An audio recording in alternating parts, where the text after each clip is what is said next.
This is a relay project. Real Talk starts right now. Here's Ryan Jesperson.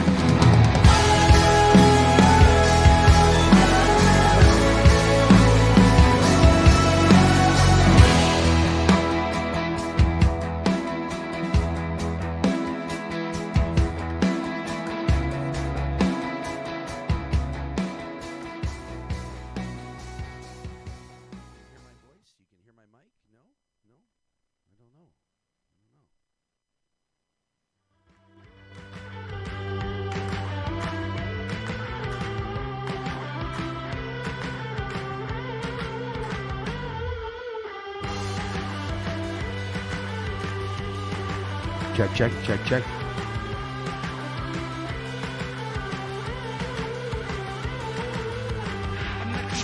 Yeah.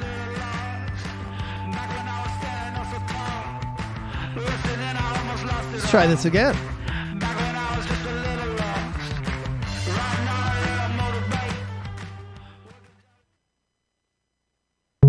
This is a relay project. Real Talk starts right now. Here's Ryan Jesperson.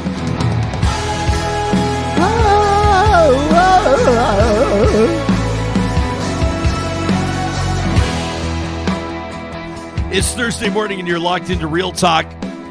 Heck, for you, it might be Thursday afternoon, Thursday evening. It might be June of 2023 when you're catching this episode. We appreciate it. It's Ryan Jesperson here with John Hicks. We got a lot to talk about. The Bank of Canada has the lending rate, the prime, is up again. We're going to talk to Stephanie Hughes from the Financial Post in just a few minutes. How do you manage, or how can you manage, increased costs yet again? I know that this has been a challenge for everybody over the past year or so, maybe even longer. We've seen inflation rise and rise and rise. And for a lot of people with variable rate mortgages, for a lot of people with lines of credit, for a lot of people carrying credit card balances, maybe coming out of COVID, this is a big deal, and this means that your monthly expenses are going to be up yet again, and I know you're trying to navigate it, and so we want to give you some tools today. Plus, a survey shows that 96% of workers, when you get to those numbers, you can almost say that's everybody.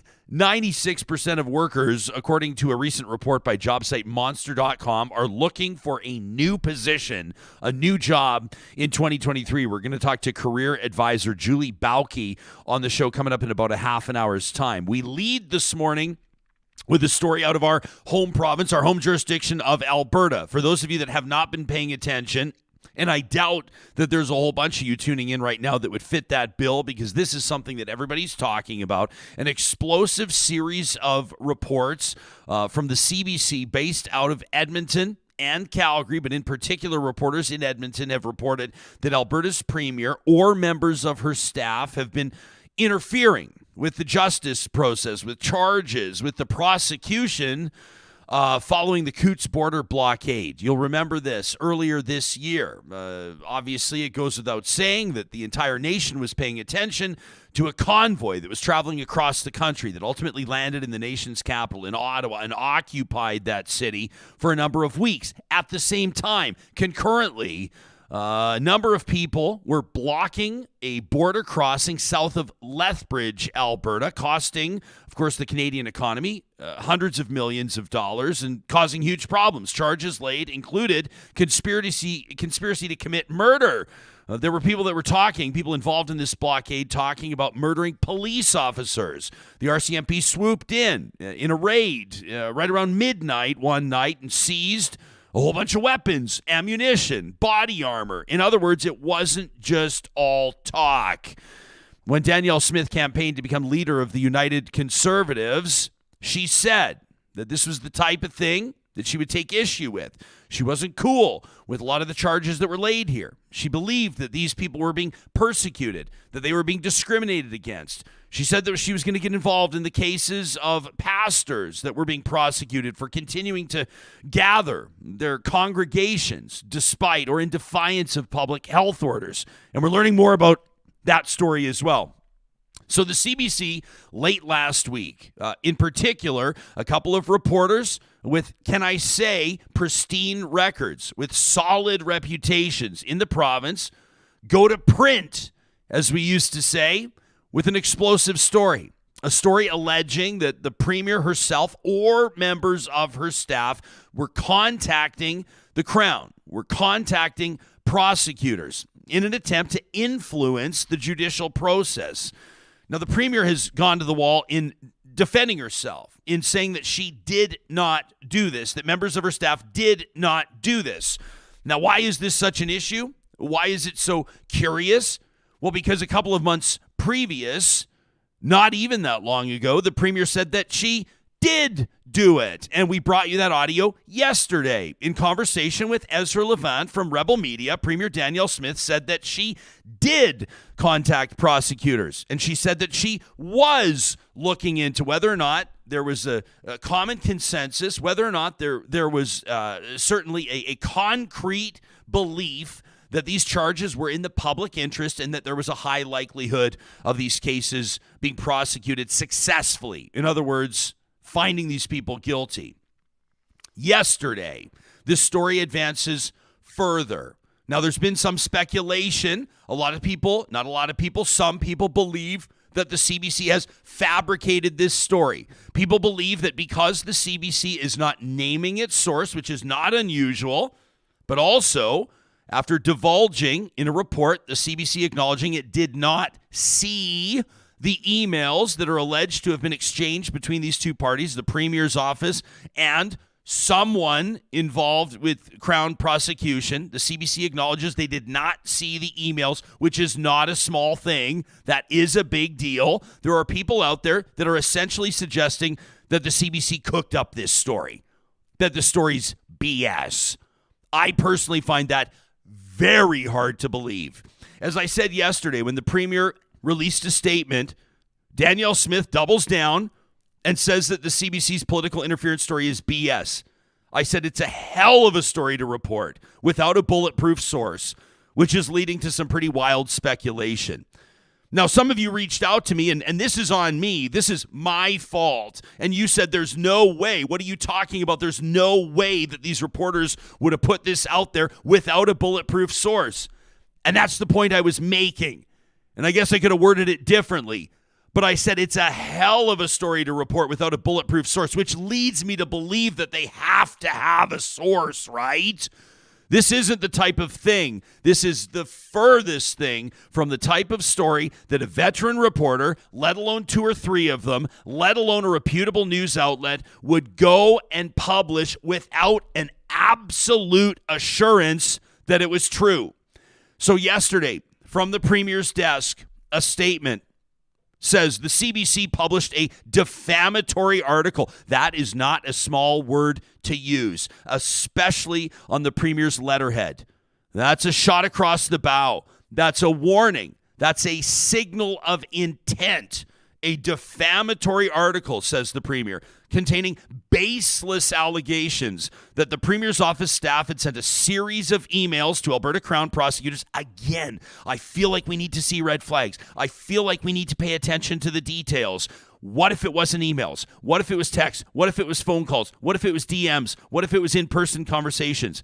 The story, a series of emails, quote, to Alberta Crown prosecutors concerning charges related to the Coutts protest and other pandemic-related matters. Says the statement, the CBC admitted it had not seen any of the emails.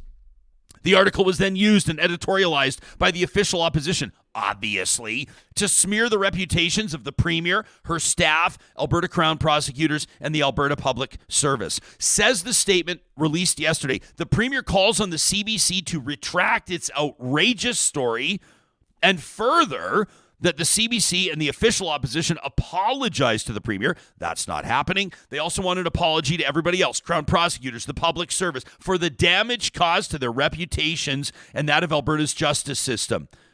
You see how this statement is looking to align the Premier and Alberta prosecutors together as one? We deserve an apology, says the Premier's office, and so does the Crown prosecutor's office, and so does the Alberta Public Service, because we're all in this together.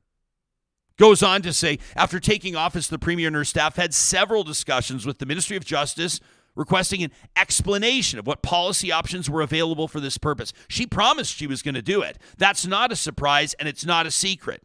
She made no bones about it. It was a promise that she made, and she'll say it's a promise that she's keeping.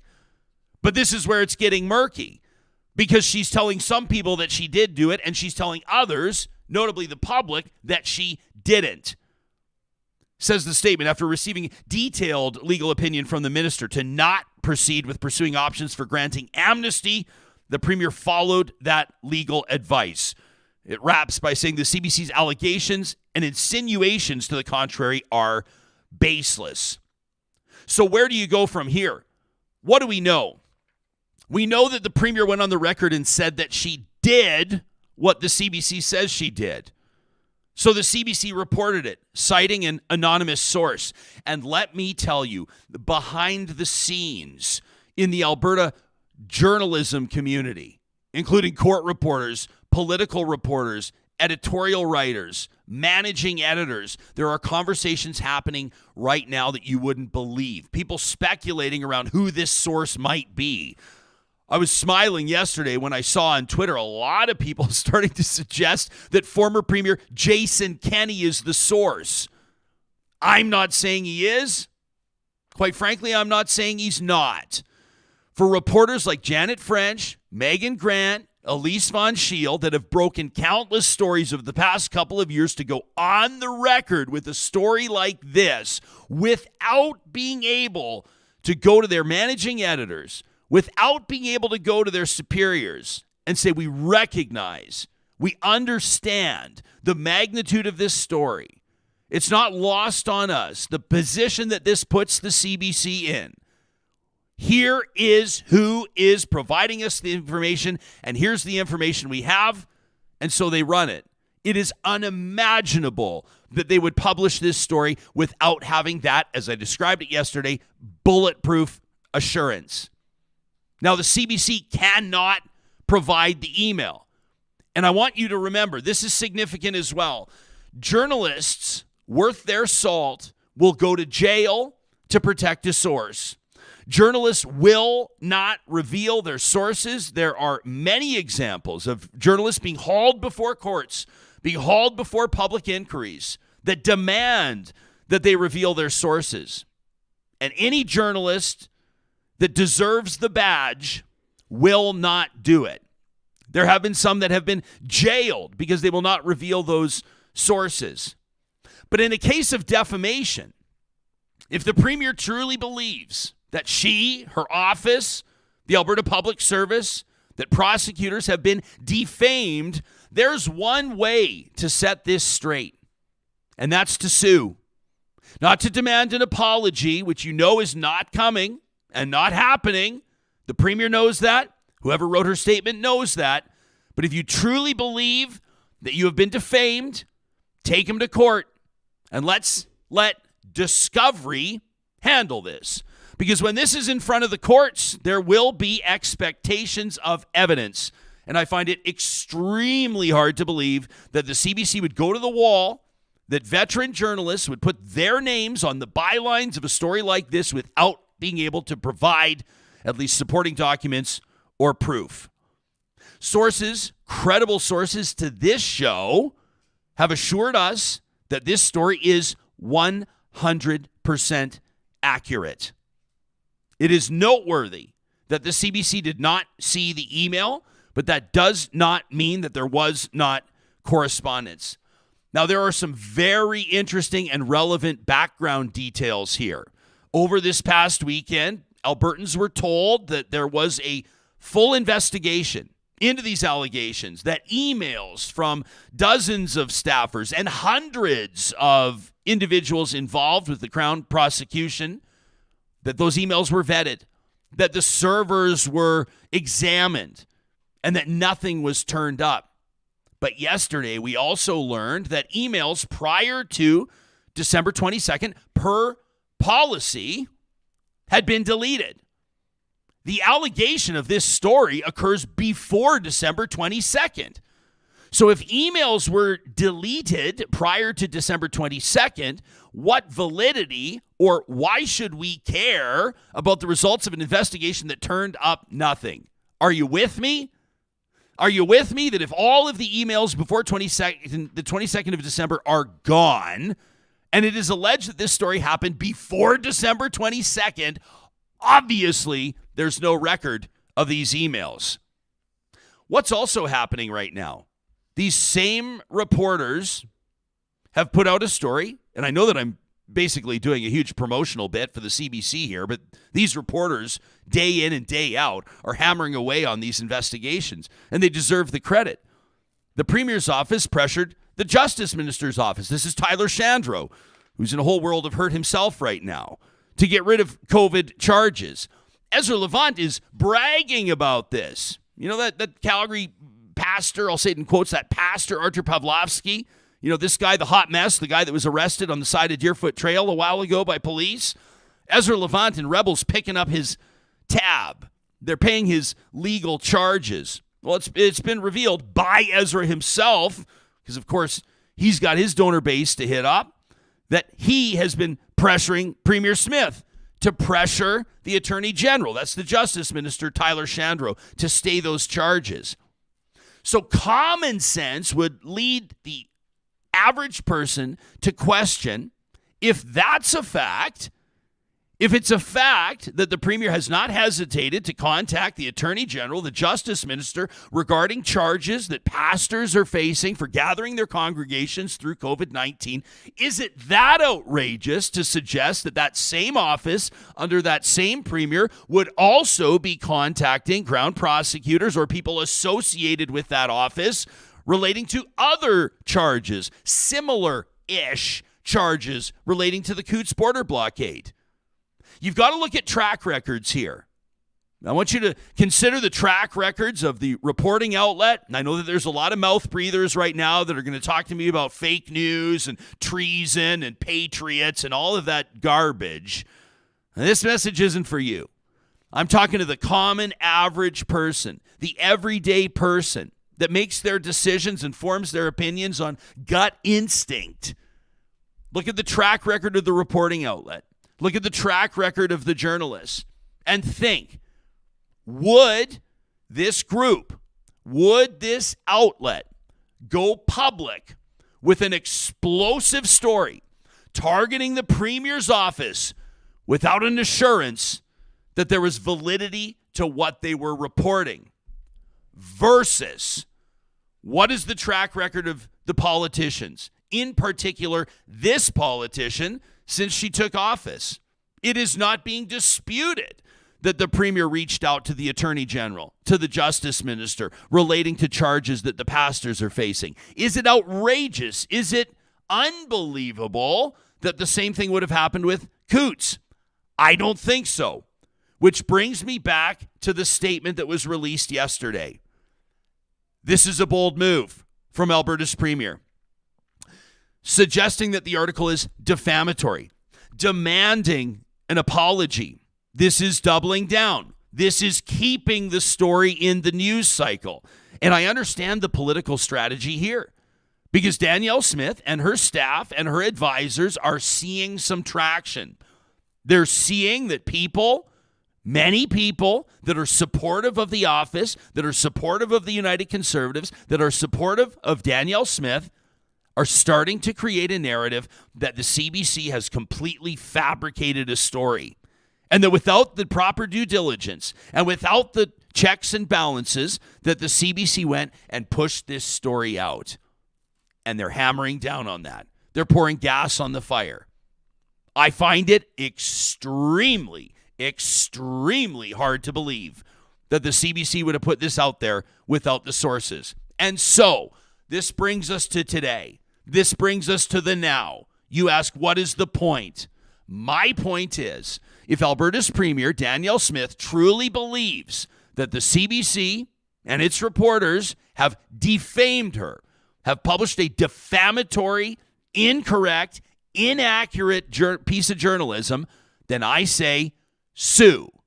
And let's let the courts settle it. You can let us know what you think. Send us an email to talk@ryanjesperson.com or hit us up on Twitter using the hashtag RealTalkRJ. That's powered by our friends at Park Power, Alberta's friendly local utilities provider. You can check them out online right now at parkpower.ca. We can virtually guarantee that when you take your business to Park Power, you're going to save money. Month over month, you can compare rates and see how much less you'd be paying. It just makes sense to take the 2 minutes to do that. But the real benefit right out of the gates is this bundling promo code. Our friends at Park Power have set up Real Talk 23, which means that if you bring your electricity business over to Park Power, they're going to knock $50 off your first bill. You bundle that with natural gas, that's another $50. You bring your internet business over to Park Power, you guessed it, that's another $50, $150 off your first bill when you use the promo code RealTalk23 at parkpower.ca. Also want to give a big shout out to our friends at Kubi Renewable Energy. Looking forward to seeing them this weekend. I know that the team at Kubi has been working pedal to the metal because we're keeping an eye on what they're doing in BC right now. You know, they're Western Canada's busiest solar installer. It's because a lot of these solar installers, they'll be working on just residential or just commercial. Kubi does it all with Tesla certified installers, a full service contractor for residential and commercial solar power systems. It's never made more sense to take your business to Kubi Renewable Energy. The Canada Greener Homes Grant right now offers $40,000 on an interest-free loan. You can pay it back over 10 years. Whatever you need to get solar up on your roof, more accessible, more affordable, more reliable than ever before with Kubi Renewable Energy. We also want to give a big shout out this morning to our friends at Eden Landscaping. I met with Mike just a few days ago. This is a family-owned business that's been earning referrals and return business for more than 20 years. Why? Because they have yet to meet a problem they can't solve. I asked Mike over lunch, what's the one thing you want me to tell Real Talkers? He said, you let them know if they have a dream that has hurdles in the way, if other landscape designers have told them it can't be done, you let them know we can do it. I love it. I love how bold and confident they are, and I love their proof of performance. You can check out their portfolio today, Eden Landscaping at landscapeedmonton.ca. Well, this is a big story that's making news across the country. This may be the first that you're hearing of it, or maybe not. If you're one of those that's been watching your bottom line, if you're one of those that's been trying to manage increased costs month over month, and a big part of that has been variable rate implications for you. In other words, interest rates going up. You know that today there was another one. The Bank of Canada has raised its trend-setting policy rate by 25 basis points, which means it's up 0.25% to 4.5%. It's the highest it's been in a while. Stephanie Hughes is keeping a keen eye on this, a finance journalist for the Financial Post, and we're grateful that she's making time for us on this Thursday morning. Steph, it's nice to see your face again, and thanks for joining us here on Real Talk. Well, thanks for having me, Ryan. Looking forward to the chat. Man, oh man, this is, it seems like every couple of months, every few months, we're seeing interest rates rise and rise and rise. Obviously, the goal is to stifle inflation, but this one, I guess, is it fair to say last time you and I spoke, we saw this one coming? We kind of did, yeah. So there was, leading up to this decision, there was debate in the economist community whether there would be a pause. But then when we saw the stronger than expected jobs numbers, and then inflation being a little bit more persistent than expected at 6.3% in the latest reading in December, it kind of became clear that maybe they would eke out just one more quarter point hike before putting a pause on rate hikes and seeing how the economic data shook out for a bit. So right now, to your point, we're seeing higher borrowing costs at the same time that we're seeing high inflation. So Canadians kind of getting hit with a double whammy here, especially if they have a mortgage. So what is it? I mean, for the average person, you know, the number one question they're going to be asking is how many more of these? Right? I mean, like, people will say, okay, a quarter point, like, you know, we're 4.5. Okay, we can manage. But people are going to go, hang on a second. It seems like this is kind of becoming par for the course. Every couple of months, every few months, we're seeing another one. What do you think we can expect over the next, 3 to 6 to 12 months? Well, I'm going to draw from the central bank's own words and from the economist community there, because they all seem to be in consensus that this will likely be the last rate hike in a while as they see how the economic trends unfold. The central bank is saying that it's looking to kind of hold for a bit, but they're not promising anything, that they're not promising that this will be the last rate increase. But we have been kind of seeing that this would be sort of the tail end of that aggressive rate hiking cycle. And it was the most aggressive probably on record, because we saw the rates come up a cumulative 4.25% since they hiked last year in March. So yeah, Canadians are feeling the pressure. The bright spot is it looks like we're getting a lot of promising signals out of the Bank of Canada's press conference, its communication, and the monetary policy report, which is something of a temperature check on how the bank feels about the current economic conditions and where they see things going. And where they see things going right now is that inflation will hit 3% by the end of the year and back to its 2% target in 2024. So on the price pressure side, things are looking brighter if everything goes according to NPR plan there.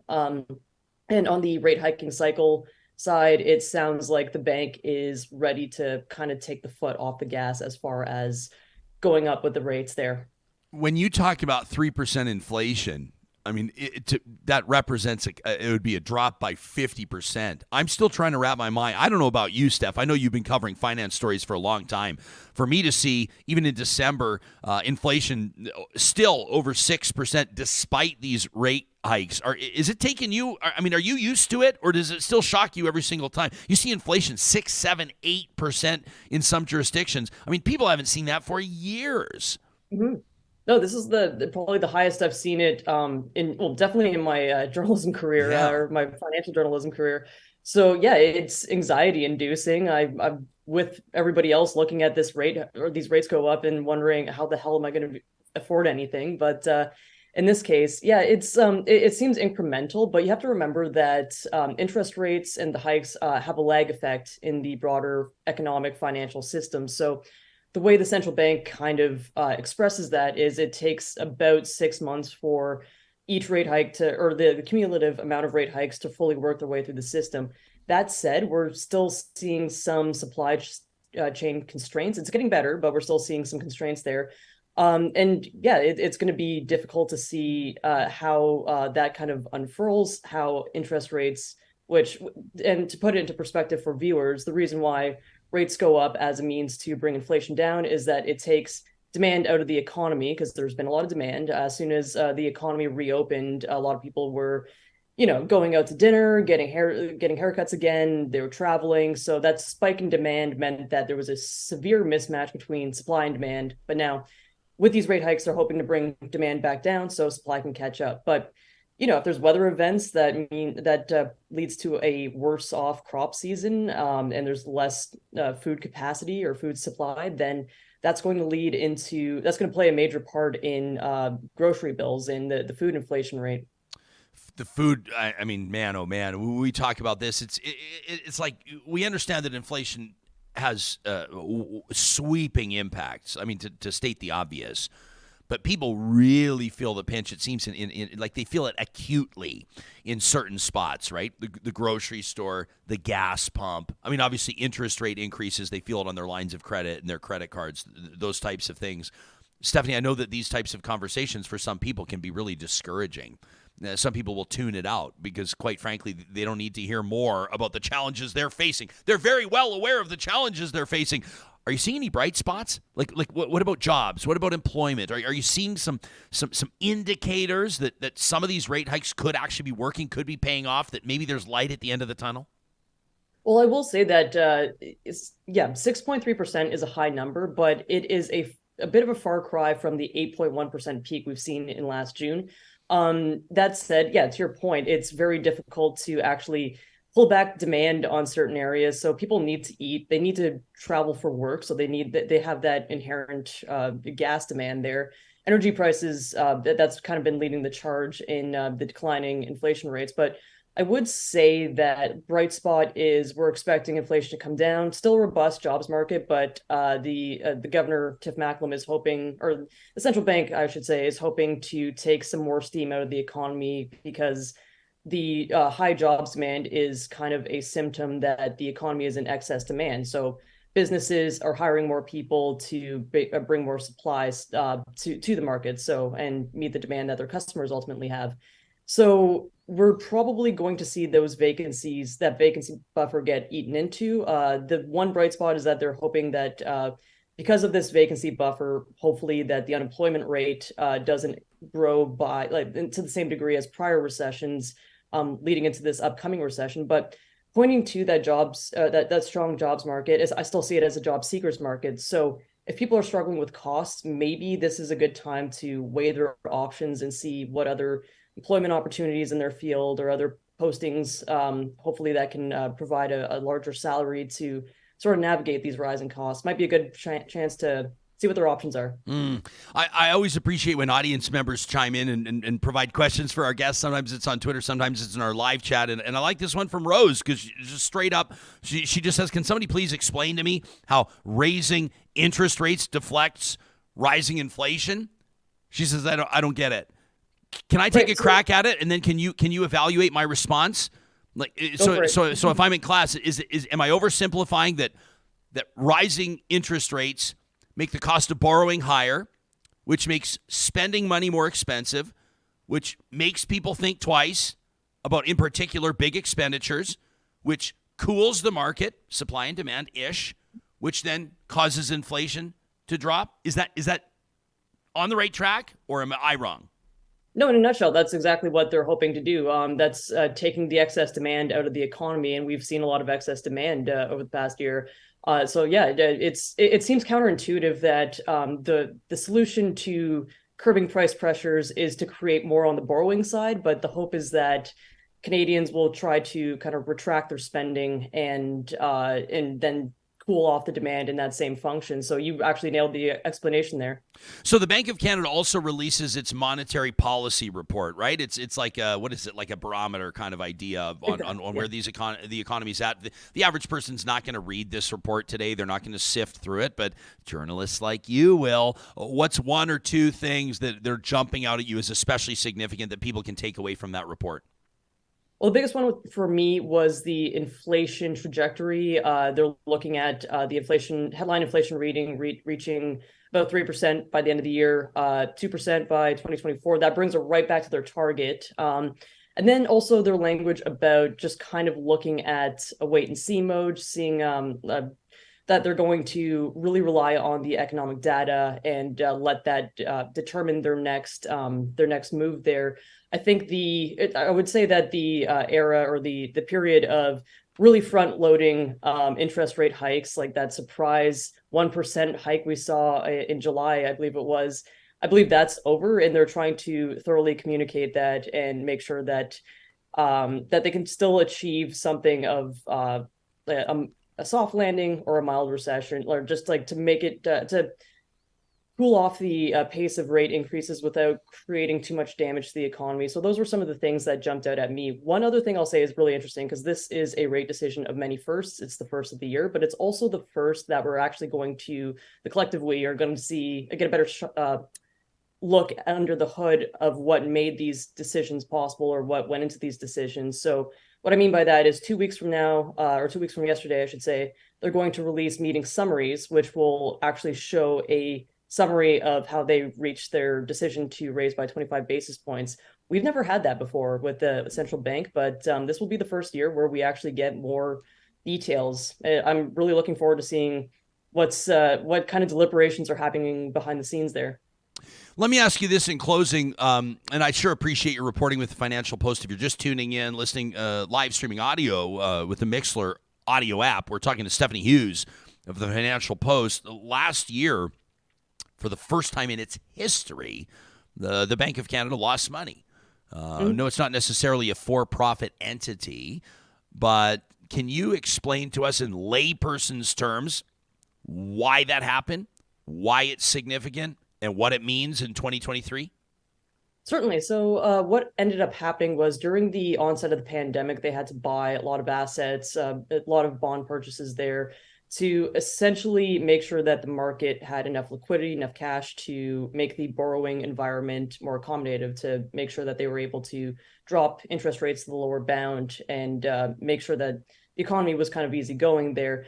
But the thing is, now that they had all of these assets on their balance sheet, at the same time that interest rates started going up, the interest costs on those same assets also went up. So then all of a sudden they're in a negative revenue position. But we actually got more details on how the Department of Finance and the Bank of Canada is planning to find a solution here. And what Macklem said was that Chrystia Freeland essentially communicated to him that they were going to consider or make a legislative amendment to the Bank of Canada Act, which would allow the Bank of Canada to retain some of those earnings temporarily to offset the losses. Because what they would usually do is remit these earnings to the federal government there. So to retain them temporarily to cover the losses until this situation until the situation basically gets sorted out. But one thing I should say is that Bank of Canada is far from unique in this issue, and it is expected to be temporary, and the central bank is adamant that this will not influence their ability to conduct proper monetary policy.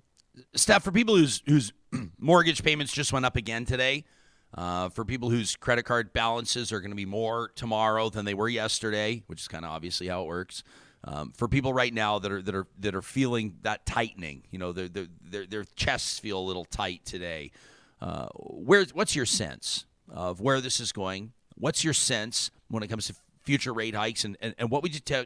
I guess what's your takeaway for the average person that's going to see the headline today and wonder what this is going to mean for their bottom line and where this is going over the next number of months? Mm-hmm. Absolutely. And I think we're starting to see those kind of cracks, those anxieties. And what I thought was very sobering last year was the Bank of Canada saying that at least 13% of the total mortgage pool, those mortgages had hit their trigger rate, which essentially means that mortgage holders are only able to pay interest on the mortgage that they're paying. So if people are feeling the pinch, what I would say is if your home is, like, if you bought at the peak of the pandemic, these are conversations I've had with a lot of people who are feeling this anxiety. If you plan to live there and you're underwater for a few years, I don't know if this really changes your living situation. As long as you're not planning on selling next year or the year after, then maybe it shakes itself out. But yeah, I can absolutely see that that anxiety there and that implied reverse wealth effect. Maybe you feel like the house isn't worth as much, and the mortgage payments are higher. On the food inflation side, I would say try to find less expensive substitutes for what you're buying, but obviously that's very difficult because the price of everything's going up. Yeah. But I would also just point back to that job seekers market thing aspect, where if you're looking for, maybe the solution is a higher salary, so maybe weigh your options, see if you can actually get a pay rise via another position in the same field you're working in. It's a hard question. This last one I'll ask you in closing. I saw a viewer is curious for your take on it.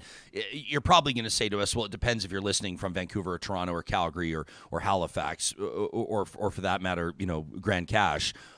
But what does this all mean for the housing market?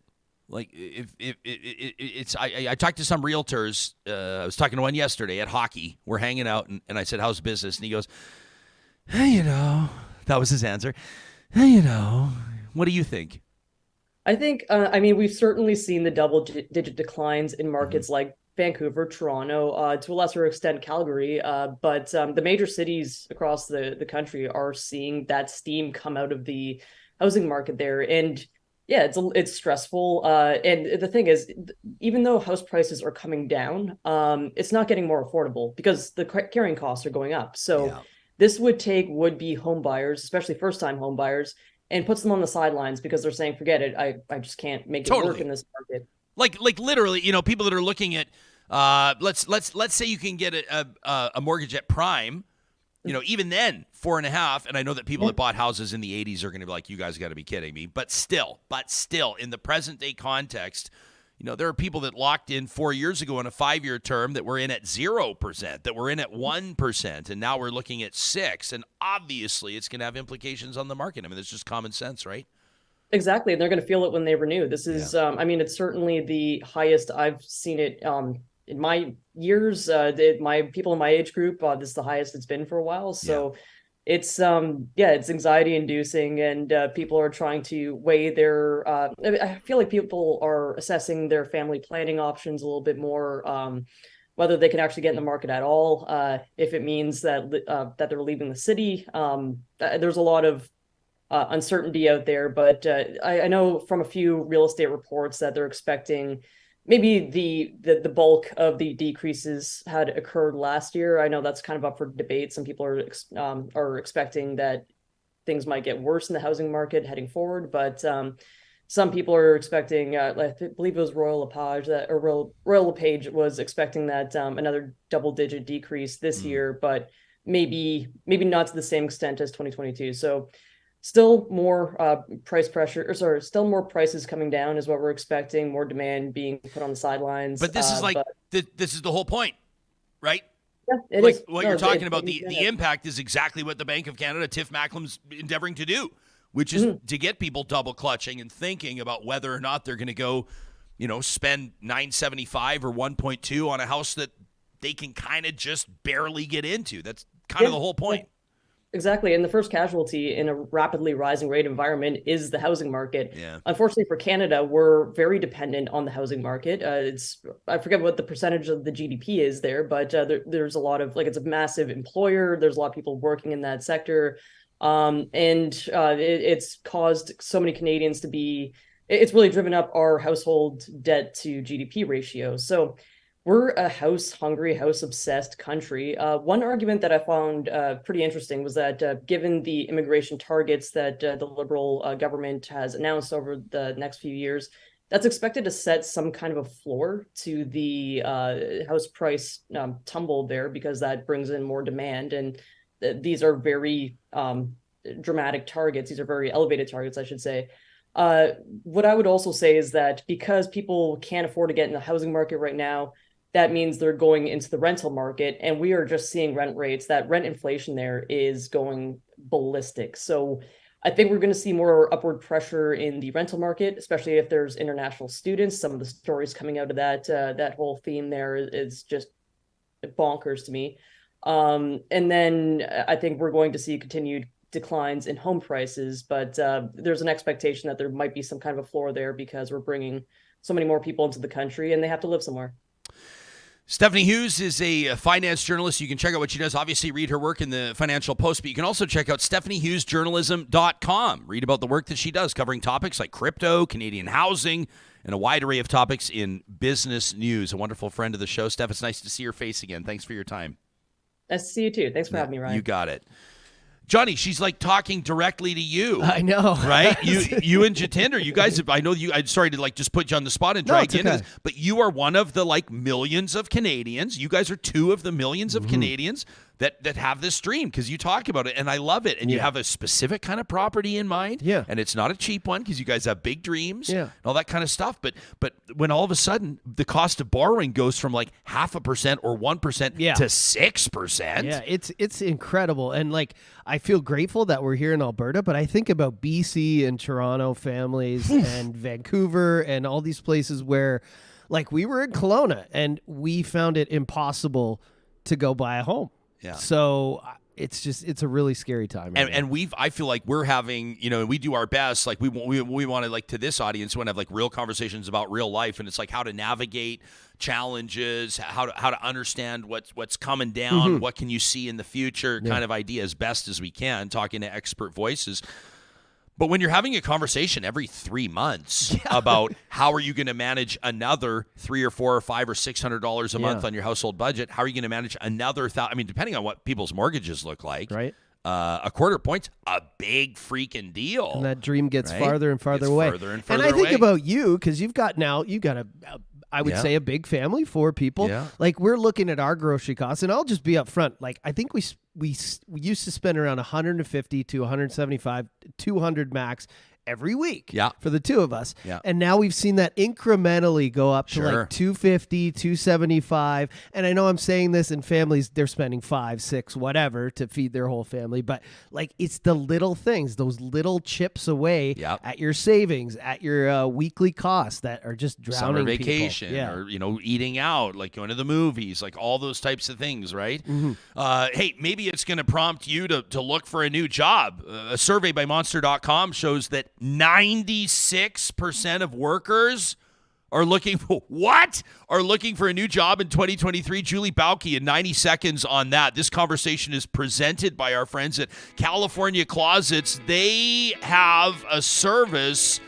that you may not be aware of, and we want to tell you all about it. You can transform your garage with custom storage. Yeah, that's right. California Closets is about a whole lot more than just closets. Don't get me wrong. They are killing it on the closet front. But of course, they do installations, including garage makeovers that will take your breath away. Premium garage organization is now touched down right here in Alberta. These garages are 100% custom designed to fit your needs and to fit your budget. They're custom crafted for Canadian homes. They have specific elements. They can integrate specific needs. If you're driving an EV, why not put in a Tesla charging wall? If you want the extra installation, if you want your garage to be wider, if you want to elevate the aesthetic of it, why not go with California Closets, a professional installation by their expert team that offers best in-class customer service and, of course, warranty as well. Transform your space. Meet with their designer. They'll give you a virtual 3D design. It's custom manufactured for you, and then their professional installers complete the job. They don't leave until you're completely satisfied. You can check out what they're doing exactly today at californiaclosets.ca. Hey, speaking of groceries, Friesen Brothers knows that family budgets, a lot of times, they're more rigid than we'd like, which is why they want to provide you with the opportunity to save as much as possible. The first of the month, it's coming up in less than a week. The 1st of February, Friesen Brothers is offering 15% off grocery bills of $75 or more. 15% off is a big deal on the monthly shop. We encourage you to visit your local Friesen Brothers in 16 different Alberta communities for more than 65 years. They have been Alberta grown and Alberta owned.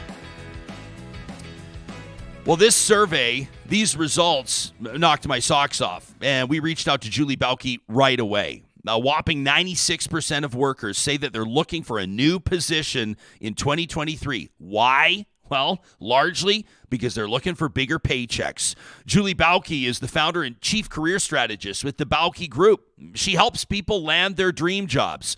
She spent more than 15 years working in HR, and you may have read her book, Stop Peeing on Your Shoes, Avoiding the 7 Mistakes That Screw Up Your Job Search. It's a pleasure to welcome Julie back to the show. Thanks for making time for us, and a good morning to you. I think we have you on mute, Julie. We just want to make sure we can hear your voice. There you go, loud and clear. You know what? There is so much in this topic to unpack. We could go for hours. So you were the first person we thought of when I saw these survey results. 96%. So basically, everybody is looking for a new job this year. You can't get to 96% on anything. And there's so much here. I mean, obviously, 96% of people aren't going to change jobs. But what it is, it's a reflection of how frustrated people are with a lot of different things. And so the cost of living has been rising higher than people's salaries. They are seeing people being hired around them to do the same jobs that are making more than they are. People are just unhappy with the way they're being treated at work. They're being forced to go back to work and they don't want to. I saw something this morning that was really kind of funny. It was a story on rage applying. And what it means is people are so angry with their current situation, they're just applying for everything they can. And it's just, we are living in this crazy time in the workforce where you will see stories side by side. All these companies laying off thousands of people, yet 96% of people want to change jobs. Those two situations have never existed side by side before. Separately, yes. Together, never. And so everybody, including leaders in organizations, your manager, human resources, everybody is so confused. And it's not a one size fits all, I'll tell you what to do, top down, let me pound my fist on my desk and tell you to just shut up and get back to work. It's not where we're living anymore. Back in my day, when I was in my 20s, we sort of did what we were told. But these generations were like, no, dude, not doing it, because they have options. And so now you put technology, other options, all kinds of side gigs. It's the workforce is changing. The world of work is changing so rapidly, but it's kind of like that you don't necessarily want to see the sausage being made because it's really, really ugly. Yeah. And so you've got people right now that are and, I'm not sure if you heard our previous conversation there with Stephanie Hughes, but like the Bank of Canada increases interest rates again, trying to clamp down on inflation. So you're going to have people today, like literally today, sitting around their dinner table or they're at work and they're going to be saying, I don't know what I'm going to do. I don't know where I don't know where we're going to come up with the extra $400. I don't know where we're going to come up with the extra $1,000 a month. Yeah. Right. And so it makes sense that people are shopping around, but at the same time, you kind of wonder, people are looking at, I mean, just even in the media business, Julie, we're looking at what's happening right now with some of the big newspapers, some of the big radio stations. That's just one example of many sweeping layoffs. And so you have to imagine a lot of people, honestly, the quiet voice in their head is going, don't make too much noise. Just keep your job, steady Eddie. We'd love to do that rage applying, but we want to make sure we protect our nest egg, right? I mean, how do you reconcile the two? Yeah, so that was absolutely, you're describing 2008. So that was a time in which people held onto their jobs at all costs, even to the cost of their health, their relationships. It was, please, sir, can I have another? I mean, that was really kind of the way people looked at jobs back then. But we have a new generation here who said, you know what, I'll be fine. They're less willing to put up with poor treatment at work. And so when you look at why 96% of people are looking for more pay, obviously, because of the cost of living. And they also want work that helps them live their whole lives.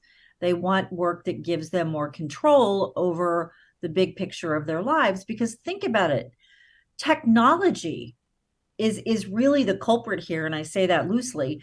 But back in the day, when you left work at 5 or 6 o'clock, if your boss wanted to get a hold of you, they had to get out the phone book and look up your home number, and they didn't do that.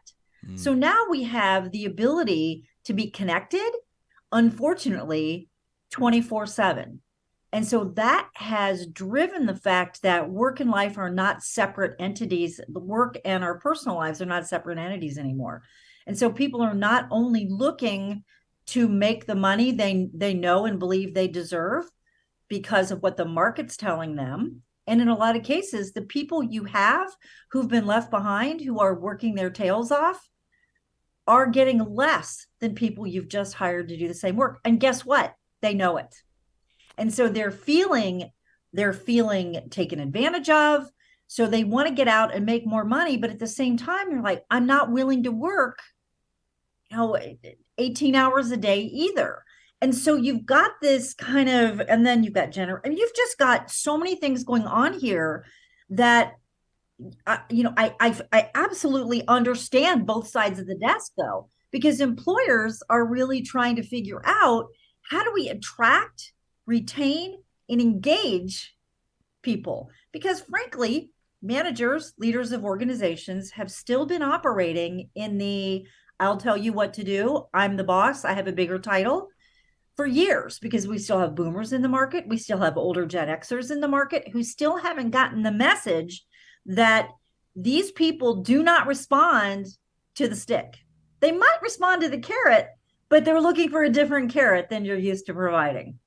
Let me ask you this. I'm really grateful for interaction with our live audience. And Cactus Sheriff on our live chat says rage applying used to be called actively job seeking.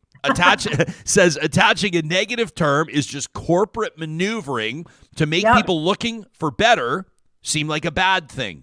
How would you respond to that? Thank you. Love that.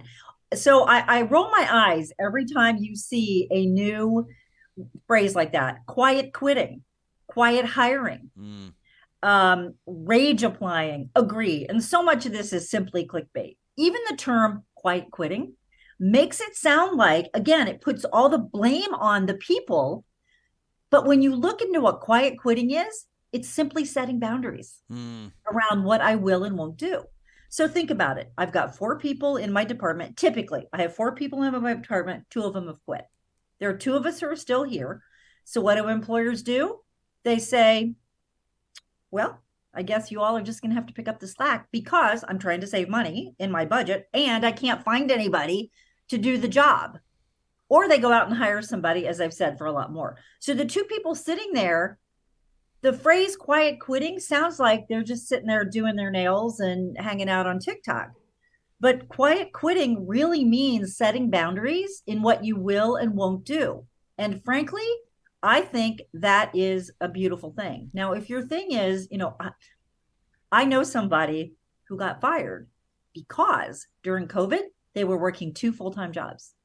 And what happened, how they got caught, was they had the wrong company's background on their Zoom calls. And the other company went, huh. And they started digging in. Turns out the person was double dipping in 2 full-time jobs. That's wrong. I will never support that. But you can't, you do not, as an employer, your employees are not indentured servants. And they have lives and they have boundaries. The difference is this younger generation is going to claim it, where we didn't. And what's so interesting, Ryan, is we have so many clients now who are older, who are in Gen X, boomers, and they're like, wait a minute. Maybe these younger generations had the right idea all along, because we've all been through the give, and then you're on the layoff list. And this whole concept of loyalty on either side, again, makes me roll my eyes. And so what I say to people is, look, you've got to accept the fact that your company wants you until the day they don't. And you have to act accordingly. You need to stay in your job until it no longer makes sense for you to be there. Then feel free to move on. I've had so many people say to me, well, they really need me. And I always say, I don't care. This is about you.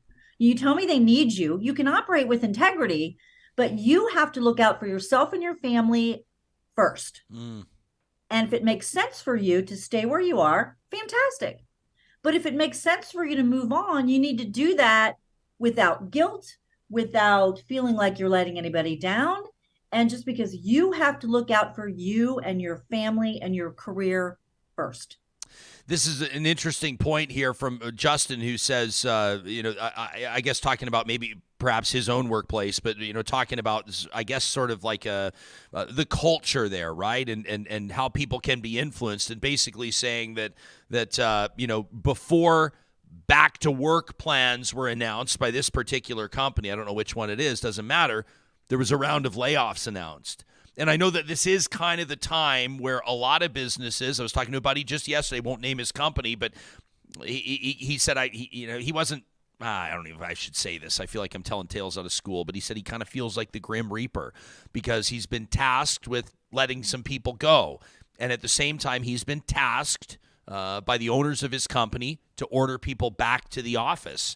And he said that the layoffs have been made a little bit easier because some people are pushing back on returning to brick and mortar workplace, which is kind of it basically means that they're gone. And right. There is this kind of, I don't know if I want to call it intimidation, but those two factors play together, don't they, to send a message to people? Yeah. And the truth is, Ryan, there has never been a time, unless a company was absolutely going out of business, when a company hasn't been hiring and laying off at the same time. Because it's sometimes the people you have in the roles at your company are not the right people to move forward in your new direction. And so the people they're having come back to the office, those are people, at least at this point, they've put an ultimatum out there, maybe, and have said, you come back or you're gone. And it's sort of like, because as you'll see over here, we're laying people off. Do not, and I know this is easier said than done, do not let that cloud your decisions about your career. You have to decide, look, if you're sitting at home and you're saying they're ordering me back to work, and that's going to mess up everything else that I have going on in my life, it is time for you to start putting yourself out there. My advice to everybody, even if you are so wildly career happy, your head explodes. Your resume and your LinkedIn profile should be ready to rock and roll every minute of every day. Your LinkedIn profile should be robust. It makes you findable. Where back in the old days, you had to mail your resumes out in those fancy little envelopes.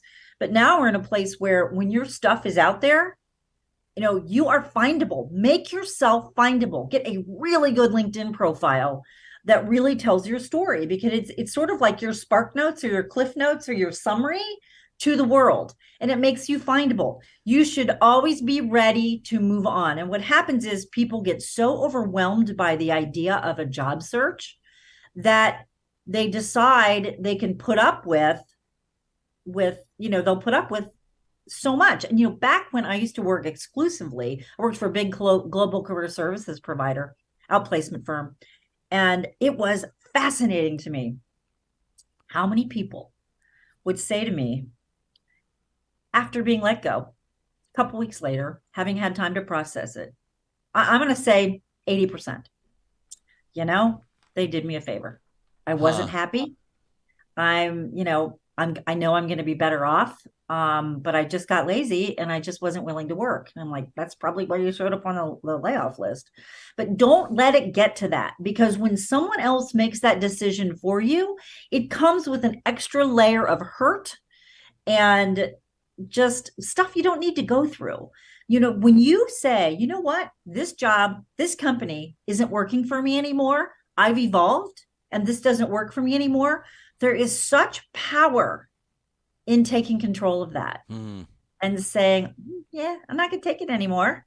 And I'm going to go do something else. I'm not going to rage apply, because that implies that kind of you're out of control, frankly. And I don't think that's true, but it does mean you fed up and you're not going to take it anymore. But when you do it intentionally and strategically and with a plan, our process is define, get, own, think, plan, execute. Don't start a job search till you know what you're looking for.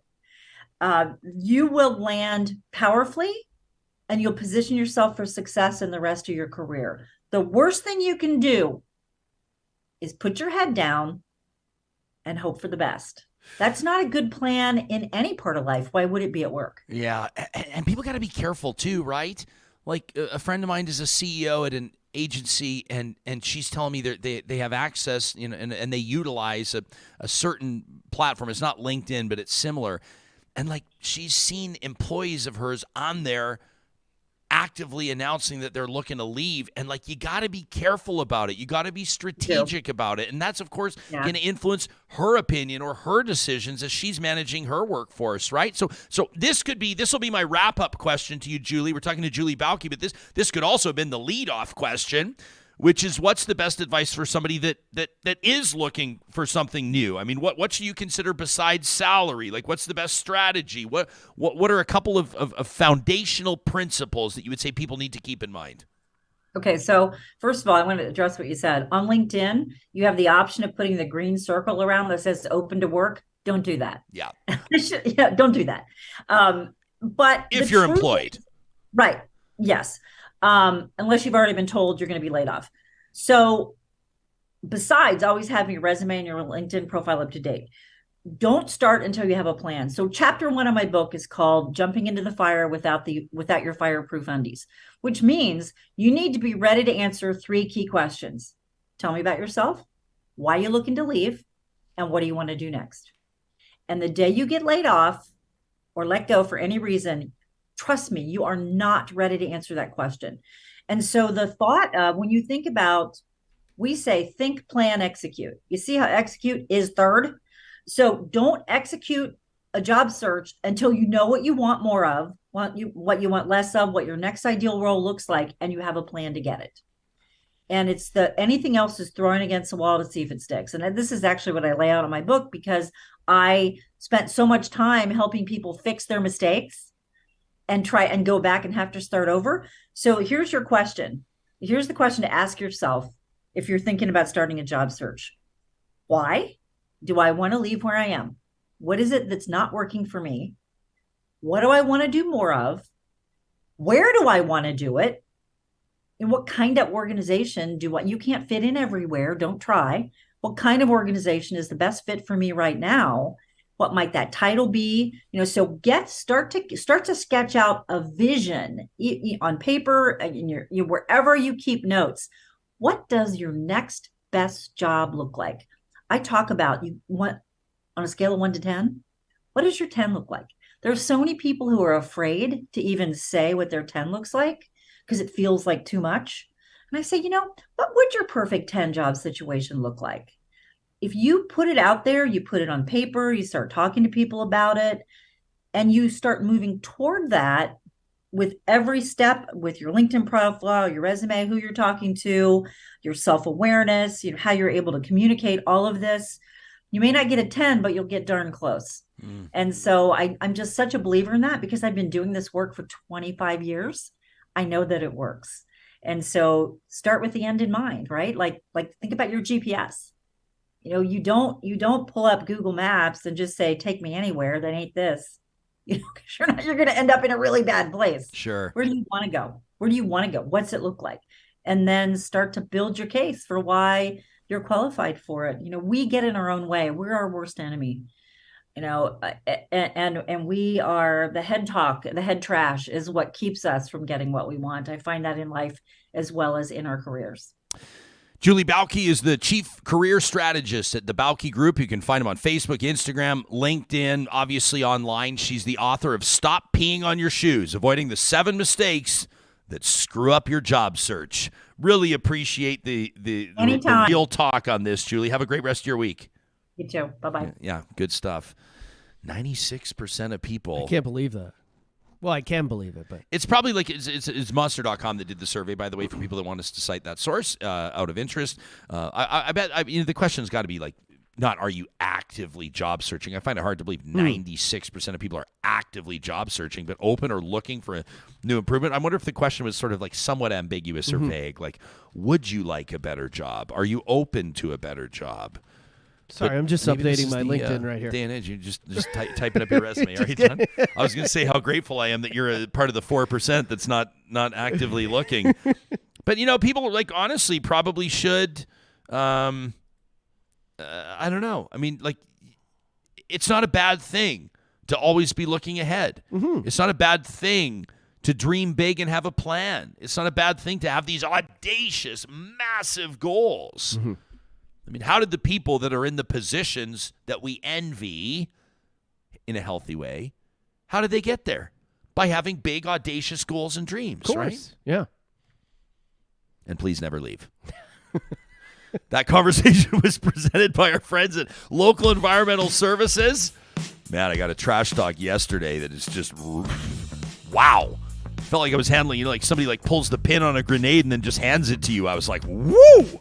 You can send us your gripe, your rant, to talk at RyanJesperson.com every Friday. It's an institution on this show. That's Trash Talk, presented by Local Environmental Services. Now, I want to encourage you to keep it local. If you're a decision maker, an entrepreneur, if you're in the business of business, and of course, you're always looking to keep your costs down, whether you're looking for a front load bin, like outside your restaurant or your retail location, maybe a big roll-off bin, these ones they drop off for big construction projects. Maybe you're getting your roof done. Maybe it's a big basement purge, a home reno project, an office transformation.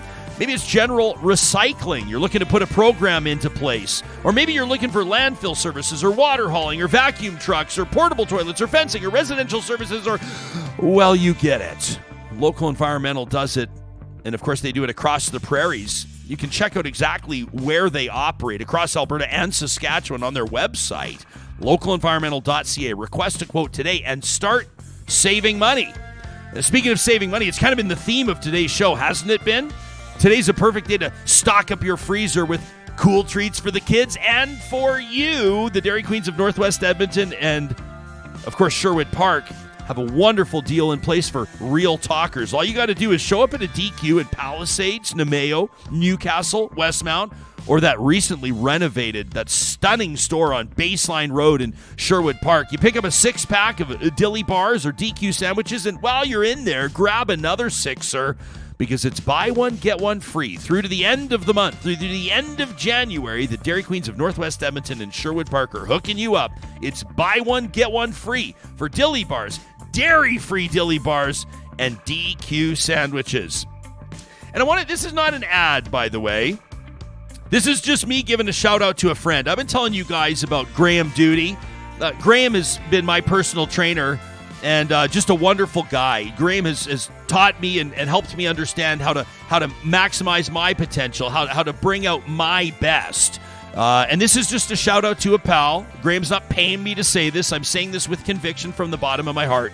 I want you to check out grahamdoody.com. That's Doody. He's just launched something, and this is specifically for our audience members in Calgary. If you check out primed.fit, it's a new fitness class for the 55-plus Calgarian, born out of more than 25 years of working with people that have a growing interest in health while aging. What does it mean to age well? 60 can look a whole lot different than it did 25 years ago. You're chasing your grandkids. You want to travel. You want to do the things that you enjoy that require physical fitness. Thanks to the science of aging, Graham understands more, and we all know more about the importance of physical fitness as we get older. So they're running a program in 3 locations through Calgary: west downtown, central near Chinook Center, and south in Mackenzie Town, right where I grew up. The spaces are private. They're beautiful. Each class consists of an in-person class weekly, plus additional work you can do on your own. They're going to test you quarterly to help track your improvement. You can find all the details at primed.fit. I'm really proud of what Graham's doing, and I know that that's going to be of interest to Real Talkers. So I wanted to throw that out there and have you check it out at primed.fit. So I got this email yesterday from Kyle, and he wrote in and he said, I don't know if this email is Real Talk worthy, but I had something on my mind, and I was about 2 sentences in, and I thought, well, this email is definitely Real Talk worthy because it ticks all the boxes, John. Kyle was listening to a show that we did. It prompted him to think, which is music to our ears. He was trying to reconcile what he was hearing with what he believes, with his set of values, and then he had to type it out. And that is exactly what we endeavor to do, is to have continuing conversations about subjects that matter to people living in Canada. So Kyle says, I'm a longtime listener, and I just finished up listening to your panel on supervised consumption services on so-called safe injection sites. That was just on yesterday's show. He says it was really good. And I had an extra high degree of interest as I just finished reading the book San Francisco by Michael Schellenberger. He says, I thought that book was also quite good, and it resonated with me because I felt the author's perspective, and the statistics seemed to be quite probable, taken with a grain of salt. I've not read the book, by the way, Kyle. He says, I agreed with your panel and the track record that the all-out war on drugs has not worked, and we can't keep doing it. But I don't think that the answer is the opposite approach either. He says, and you can look at San Francisco or Los Angeles or Vancouver, where, what looks to be a free-for-all also is not working.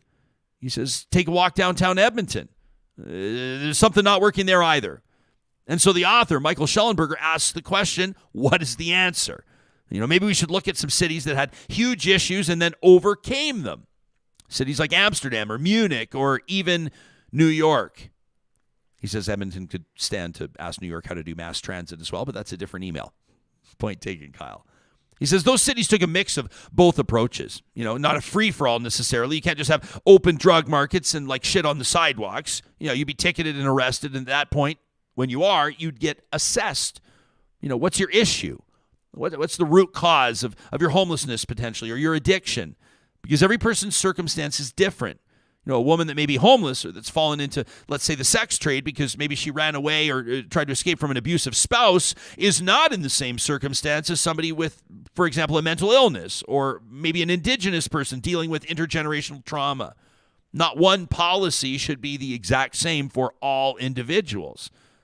Once it's determined that you know what you require, what you need, you can start working with housing supports or social services. You can be provided the appropriate resources. But there has to be a demonstration of accountability. For example, while you're staying in a shelter, you've got to pee clean on a whiz quiz for 2 weeks straight. If you can do that, then you can be placed in a group home with a shared bedroom.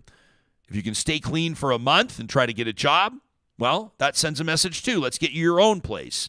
And let's help you be aided all the way until you're really back on your feet. Kyle says it's like 90s kids and trophies. They meant nothing because everybody was getting them. If we want human beings to truly have their dignity and self-worth, then it's like anything in this world. You got to work for it. You got to push through the struggle. But don't worry, we'll help and we'll provide coaching and supports. But it still requires individuals to put in the work if they want to break a cycle. Not from Kyle. You don't have to agree with him. You don't have to disagree with him. Maybe you do, maybe you don't. I appreciate Kyle making us think and letting us know what's on his mind. I'm going to put that in contention for the email of the month. That's, of course, something that we award every month right here on Real Talk, and the winner receives an official Real Talk Studio mug, obviously for free. If you'd like to get your hands on a Real Talk Studio mug, a snapback, a toque, a t-shirt, a vinyl sticker, you can check out our merch page at ryanjesperson.com. Coming up on tomorrow's show, we have 2 Real Talk roundtables presented by our friends at Urban Timber, back to back. The first one's going to be emotional heavy lifting. We're going to talk about sexual abuse and sex assaults in the province of Alberta. They're up, way up. A horrific story out of Lethbridge. We're going to get into it. And then this new political action committee, Progressive PAC. Who's behind it? Why is it here? And what does it say about the NDP?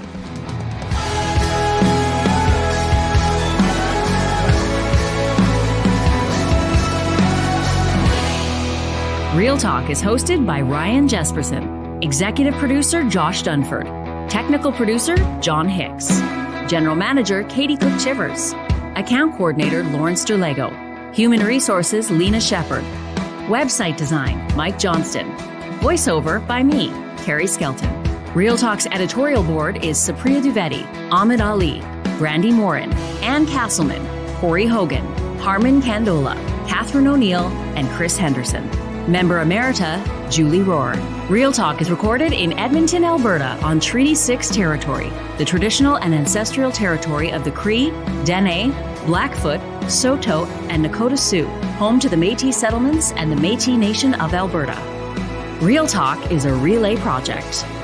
For more, check out ryanjesperson.com.